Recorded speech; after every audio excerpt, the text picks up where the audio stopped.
বিসমিল্লাহির রহমানির রহিম। আসসালামু আলাইকুম। হ্যালো গাইস, কিচেন হাউজে আপনাদের সবাইকে স্বাগতম। আশা করি আপনারাও ভালো আছেন। আল্লাহর রহমতে আমিও ভালো আছি। আপনাদের সাথে শেয়ার করব গরুর মাংস বোনার রেসিপি। আমি 1.5 কেজি গরুর মাংস নিয়েছি।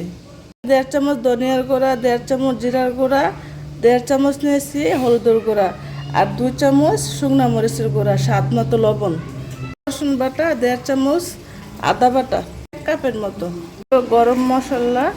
গরুর মাংস হাতে মেখে রান্না করব।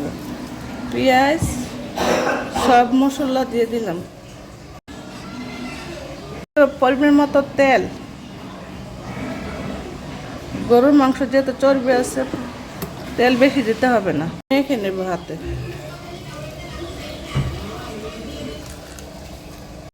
হাতে মেখে গরুর মাংস রান্না করলে অনেক স্বাদ লাগে।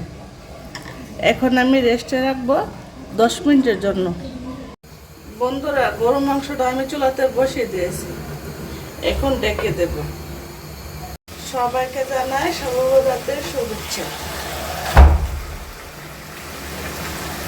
দেবো কাঁচামরিচ বেলান করো। গরুর মাংস জাল জাল করে রান্না করবো। কাঁচা মরিচটা আমি মিশিয়ে নেব।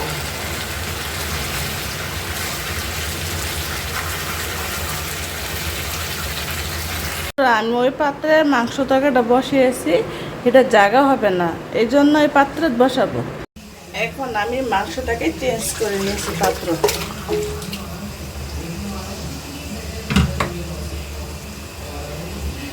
এই পাত্রে সুন্দর করে রান্না করা যাবে।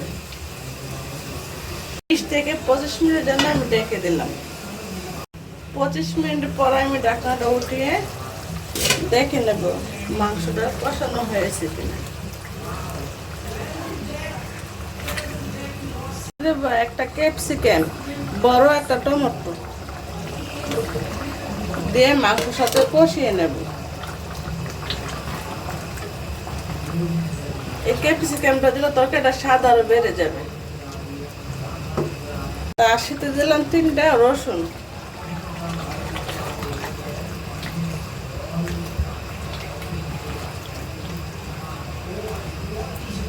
আমি আবারও ডেকে দিলাম, ডেকে সিদ্ধ করে নেব। গরুর মাংস কষানো হয়ে গেছে। দেখেন মশলা কত সুন্দর করে কষানো হয়ে গেছে। এখন আমি এর মধ্যে ঝোল অ্যাড করে দেব। এখানে আমি গরম পানি দিয়েছি। যেহেতু আমি বোনা করবো, বেশি ঝোল দেবো না, মাংস সিদ্ধ হয়ে গেছে। ঝোল অ্যাড করা হয়ে গেছে। এখন আমি দেখে তরকারিটা রান্না করে নেব। বন্ধুরা, মাংস সিদ্ধ হয়ে গেছে। এখন এর মধ্যে আমি গরম মশলা অ্যাড করে দিলাম পরিমাণ মতো। এখানে 1 চামচের মতো গরম মশলা দিয়েছি।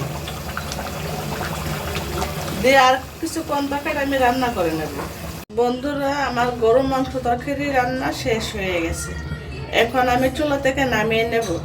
যদি আজকে গরম মাংসের রেসিপিটা আপনাদের কাছে ভালো লেগে থাকে, লাইক দিয়ে পুরো ভিডিওটা দেখে আর অনুরোধ রইল। যদি আমার চ্যানেলে নতুন বন্ধু হয়ে থাকেন, সাবস্ক্রাইব করে বন্ধু হয়ে পাশে থাকেন। বন্ধুরা, আপনারা যে আমার ভিডিওগুলো সময় নিয়ে দেখেন, আপনাদেরকে অসংখ্য ধন্যবাদ জানাই।